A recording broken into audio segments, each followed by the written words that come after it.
Hatuna budi kumshukuru Mwenyezi Mungu Subhanahu wa Ta'ala kwa kutupa afya na uzima na siha mpaka tukaweza tena kuonana ama kukutana katika mahala patakatifu kama hapa, siku tukufu kama hii ya Juma, si kwa sababu ya ujanja wetu wala si kwa sababu ya akili kubwa tulonazo, sababu ni taufiki ya Mwenyezi Mungu Subhanahu wa Ta'ala kwa kutuafikia. Kwa sababu ni wangapi ambao kwamba wenye akili kutushinda, ni wangapi ambao kwamba wana afya mzuri kutushinda, lakini Mwenyezi Mungu Subhanahu wa Ta'ala hakuwapendelea kuiona siku kama hii ya leo, wakawa wametangulia katika barzakh. Tukitaraji Mwenyezi Mungu Subhanahu wa Ta'ala wote waliotangulia katika barzakh, Mwenyezi Mungu aweke pema, awatangamanishe na wema inshallah Ta'ala. Na sisi Mwenyezi Mungu Subhanahu wa Ta'ala ambao kwamba tuko hai, Mwenyezi Mungu atupe afya na uzima, na itakapo kusikilia siku yetu ya khatima, Mwenyezi Mungu atupe husnul khatima inshallah Ta'ala, kwa sababu ndilo lenye kuombwa kwa wale ambao kwamba wako hai, ni kukithirisha kuomba husnul khatima.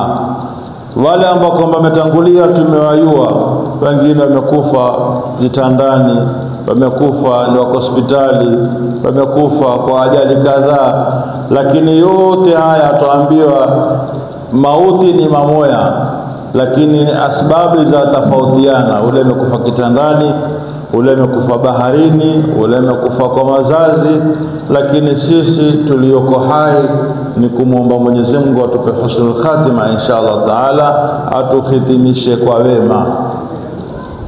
Alhamdulillah, tumemaliza mwezi wa Rabiul Awwal, mwezi ambao kwamba tulikuwa tukingojea kwa hamu, mwezi ambao kwamba tutaraji kwamba tumevuna mingi ndani yake, mwezi wa mazazi ya Mtume alayhi salatu wassalam, ambao kwamba ni mwezi wa kuvuna, ni mwezi wa kukithirisha kupata thawabu kwa njia urahisi, na thawabu kubwa ambao kwamba tulizozipata, na tukitaraji kwa Mwenyezi Mungu Subhanahu wa Ta'ala zile thawabu iwe katika mizani hasanati zetu inshallah Ta'ala, nazo ni zile kukithirisha kumswalia Mtume sallallahu alaihi wasallam.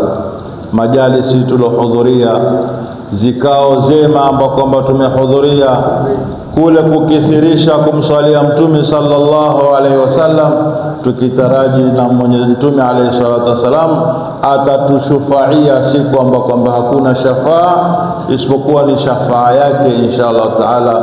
Mwenyezi Mungu atufinike katika kile kivuli ambacho kwamba alitolea bishara akitwambia yawma la dhillan illa dhillu, watu saba watafinikwa katika kivuli, siku ambacho kwamba hakuna kivuli isipokuwa ni kivuli chake. Na wale ambao kwamba waliotajwa, mmoja katika hawa watu saba ni barobaro alionikia katika ibadatillah.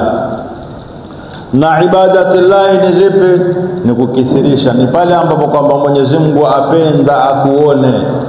Hiyo alhamdulillah, barobaro wetu tukiwaona wakihudhuria majalisi ama hafalati za maulidi, tukitaraji inshallah Ta'ala sera kama hii waweze kufuza nayo mpaka mwaka mzima inshallah Ta'ala, kwa sababu tukiwaona mabarobaro wahudhuria katika majalisi kama haya, wakithirisha kumswalia Mtume sallallahu alaihi wasallam, wakithirisha kuonana mahala pamoja, kukutana, hii ni alama kwamba twampenda Mtume sallallahu alaihi wasallam, na twajaribu inshallah Ta'ala kwa kadri ambao kwamba mtu ataweza kutukua moya mawili kufuata sera ya Mtume sallallahu alaihi wasallam, kwa sababu Mwenyezi Mungu atuambia laqad kana lakum fi rasulillahi uswatun hasana. Sisi tuna kielelezo chema kwa Mtume, kielelezo kwa maneno yake, kielelezo kwa zitendo zake Mtume sallallahu alaihi wasallam, na kielelezo kwa yale ambayo kwamba alikuwa akiyafanya, na yote tukiyasikia katika hafalati za maulidi. Mtume alikuwa ni kadhaa. Mtume tuambia laqad kana lakum fi rasulillahi uswatun hasana. Mwenyezi Mungu akituambia wama arsalnaka illa rahmatan lil alamin. Mtume sallallahu alaihi wasallam alikuwa ni rehma, alikuwa ana sikitiko kiwango cha juu. Sikitiko kama hili lao moya katika sisi naye ataitukua sifa moya tu kwa kadri ambao kwamba aweza, basi tutaona sote tuachangia kumfuata Mtume sallallahu alaihi wasallam, kwa sababu urongo huwezi kufuata 100% aliyokuwa nayo Mtume alayhi salatu wasallam. Hata Mwenyezi Mungu Subhanahu wa Ta'ala tuambia ittaqullaha mastata'tum. Kwanza tuliambiwa ittaqullaha haqqa tuqati. Haqqa tuqati ikaonekana ni mzito. Umche Mwenyezi Mungu kadri ya kumcha, ni umche 100%. Tukaitiwa takfifu, tukaambiwa ittaqullaha haqqa tuqati. Mcheni Mwenyezi Mungu kwa kadri ambao kwamba mtakavoweza. Zile sera zote ambao kwamba tumesikia tuziwazo, tujaribu moya afanye hili, mwingine ashike sunna kama hili, mwingine ashike sunna ile, ndio tutaonekana sote kweli mwezi wa Rabiul Awwal uliotoka tumeweza kufaidika kwa jambo fulani. Mwingine ashike sunna ya kupiga mswaki, mwingine ashike sunna ya kulisha mayatima, wengine ashike sunna ya kukithirisha sadaqa, mwingine ashike lile, mwingine ashike hili. Ndio tutaweza kuichangia sifa kama hili kwamba sisi kweli tumpenda Mtume alayhi salatu wasalam, na miongoni mwa kumpenda mimi mara hii nimeishika sunna kadhaa alikuwa akifanya Mtume alayhi salatu wasalam. Ndio natija ya kuingiliwa na mwezi na kuondokewa na mwezi kama huno, yale ambayo kwamba tumeyafundisha na tumesikia tukaweza kuyatabikisha, tukitaraji Mwenyezi Mungu atupe afya na atuwezeshe yale ambayo kwamba tumesikia tuweze kuyafuata kwa kadri ambayo kwamba Mwenyezi Mungu atatuafikia. Sababu Mtume alayhi salatu wasalam tuambiwa wama arsalnaka illa rahmatan lil alamin, ni rehma si kwa umma fulani tu, au si kwa jimbo fulani, au si kwa nchi fulani, lil alamina, kwa ulimwengu mzima.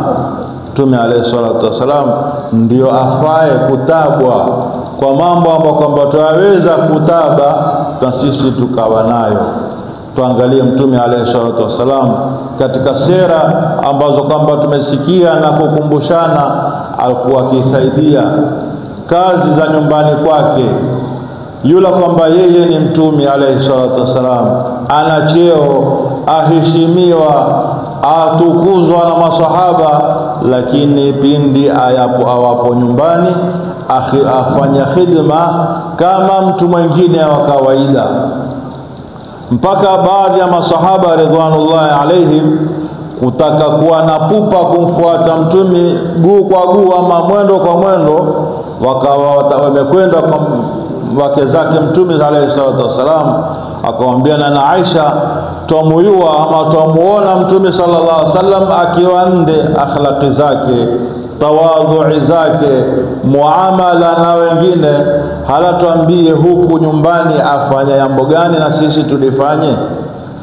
Na Aisha akamwambia hana kazi, hana afanyalo kubwa kuwashinda, ni akiwa hapa kunisaidia ikiwa ni hili na lile kazi za nyumbani. Lakini alikuwa ni mujarrad pindi asikiapo adhani, basi utamuona kama siye, au utamuona kama hayawani. Alimuona hayawani mwingine ambao kwamba ni hatari, mitutu ambao kwamba ipija awata kila kitu akimbilia kwenye ile nidai ambao kwamba tuambiwa hayya ala salah hayya ala falah. Sera kama hili ndio sisi tulioko hai na sisi ambao kwamba tutembea katika ardhi ya mgongo tuataka tuishike sana, na ndio ambao kwamba tumependa kuitanabahisha sunna kama hili. Ikiwa Mtume alayhi salatu wasalam tuambiwa akifagia, akifanya khidma ndani ya nyumba, lakini asikiapo adhani akikimbilia. Mtume alayhi salatu wasalam wakati mwingine pia ule tongo Ibn Maktum alimwambia Mtume alayhi salatu wasalam kutaka udhuru, ya Rasulullah, mimi sioni, macho yangu hayana nguvu, hasioni mbele, na nyumbani kwangu ni mbali, baina nyumba mpaka msikitini kuna mabonde, kuna malima, kuna jangwa, kuna mto. Ya Rasulullah, nipa idhni ni swali nyumbani. Ya Rasul, Mtume alayhi salatu wasalam akampa idhni, akamwambia sawa, madamu ni tongo, huna mwenye kukushika mkono, udhuru kwamba kuna mai, kuna kadhaa, ni udhuru, waweza kuswali nyumbani. Lakini hayapiga hatua, Mwenyezi Mungu akamteremsha Jibril akamwambia, la mamkue, akamwambia ya Maktum, je, wasikia adhani? Wasikia hayya ala salah, hayya ala falah? Akamwambia tawa nasikia. Akamwambia basi maadamu wasikia, ujibu muadhini. Yani kujibu muadhini ni kwamba uwe msikitini. Angalia kiasi kama hiki, mtu tongo aomba udhuru mbele ya Mtume alayhi salatu wasalam, udhuru wote unakawa haukukubalika, akawaambia lazima maadamu wasikia hayya ala salah, hayya ala falah, ndo msikitini usali.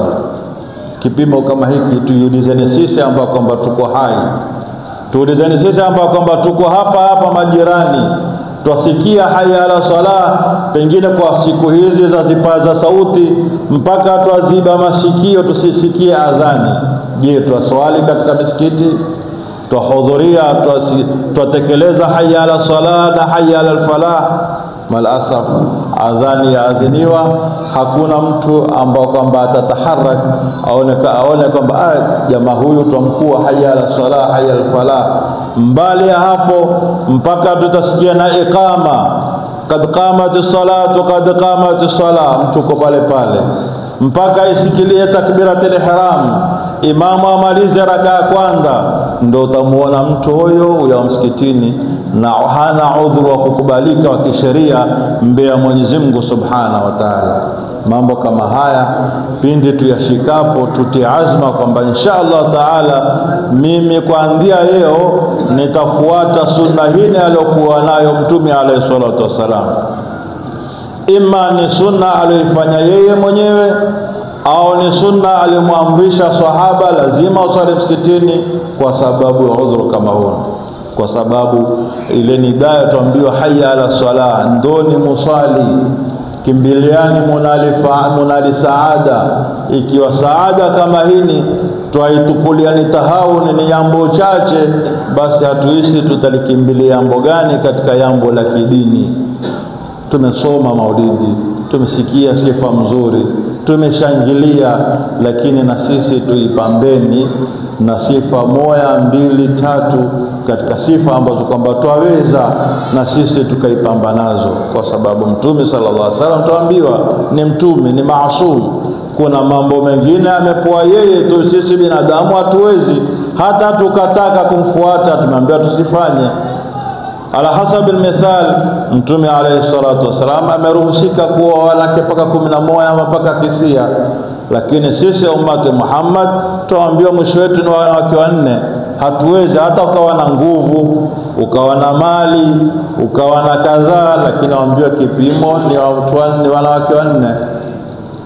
Mtume alayhi salatu wasalam alikuwa aweza kufunga siku 2 bila kula kwa masaa 20 na masaa 24. Sisi tumeambiwa hatuwezi, tufunge masaa 12 ya asubuhi mpaka 12 ya jioni. Ni mambo ambayo kwamba hatuwezi na wala hatufai hata tukaweza. Lakini mambo kama mengine haya, tawadhui zake, sera zake na Mtume na watu wengine, mambo ambayo kwamba sisi binadamu pia tuweza tukayafanya, basi ndipo pale tuambiwa kwamba tumfuate Mtume. Laqad kana lakum fi rasulillahi uswatun hasana. Mambo kama haya ya aqwal wa af'al na zitendo ambao kwamba Mtume alayhi salatu wasallam akizifanya na sisi tuweze kuzifanya, ndio zile tuliyofanya miongoni mwa swala za Mtume: kukithirisha kutoa sadaka, kukithirisha kuonana, watu ambao wamekusanyika mahali pamoja, wameiwana hali, wa Tanzania, wa Uganda, wa kadhaa, wa Kenya, wa Mombasa, walikuwa hawaiwani ama hawaiwani lakini tumekutanishwa kwa sababu ya swala ya Mtume alayhi salatu wasalam. Pengine tukiuliza, kwani hatuwezi kusoma tu sisi kama kawaida maulidi? Tutaweza. Hapa tuna uradi kila siku ya Alhamisi husoma maulidi, kila siku ya Juma husoma burda. Kwa nini leo watu wakatoka huko ulimwengu wa Saba, wakatoka Yaman, wakatoka Tanzania, wakatoka kadhaa Zanzibar kuya mahala kama hapa? Ni kwa sababu kushirikiana na kuonesha ule nguvu wa Uislamu ni kitu kimoja, tukashirikiana sote tukieta kalimatu la ilaha illa Allah Muhammadur Rasulullah na kukithirisha kumswalia Mtume sallallahu alaihi wasallam. Hii ndio moja katika faida ipatikanayo katika majalisi kama haya au katika hadhara kama hizi, watu kukutana na kuyuana, kupatikana kutoa sadaka, kupatikana kukithirisha kumswalia Mtume sallallahu alaihi wasallam, kupatikana waadhi, kukumbushana moya ama mawili ambao kwamba watu wameghafilika nayo. Yote haya ni faida ambao kwamba tumeitukua katika mwezi uliomalizika inshallah taala, na Mwenyezi Mungu atupe nguvu na kuwa tuweze kuendelea nayo yale ambao kwamba tumeyafanya ama tumeyapata, tuweze kunufaika nayo inshallah taala. Ikiwa angalau si mwaka mzima, angalau ni miezi 6, mtu atie azma kwamba mimi inshallah taala katika mwezi huu uliopita Rabiul Awwal nimesikia sifa za Mtume kadhaa, na mimi wataniipambe nayo kwa sifa ambazo kwamba sisi binadamu Waislamu tutaweza kuipamba nayo. Kwa haya machache inshallah taala, na ni mingi ya kuambizana, lakini mfano wa Kiarabu nena khairul kalami ma qalla wa dalla. Bora maneno ni machache lakini yenye kufaidisha. Tusinene maneno mingi mpaka mtu akiulizwa kumetolewa hutuba gani Juma, awe siyui nimekwenda nimehudhuria Juma, lakini siyui khatibu amenena nini wala maudhui gani. Mwenyezi Mungu atupe tawfiki inshallah, atupe fi dunya hasana wa fil akhirati hasana wa qina adhaban nar. Sallallahu ala sayyidina Muhammadin wa ala alihi wa sahbihi wa sallam.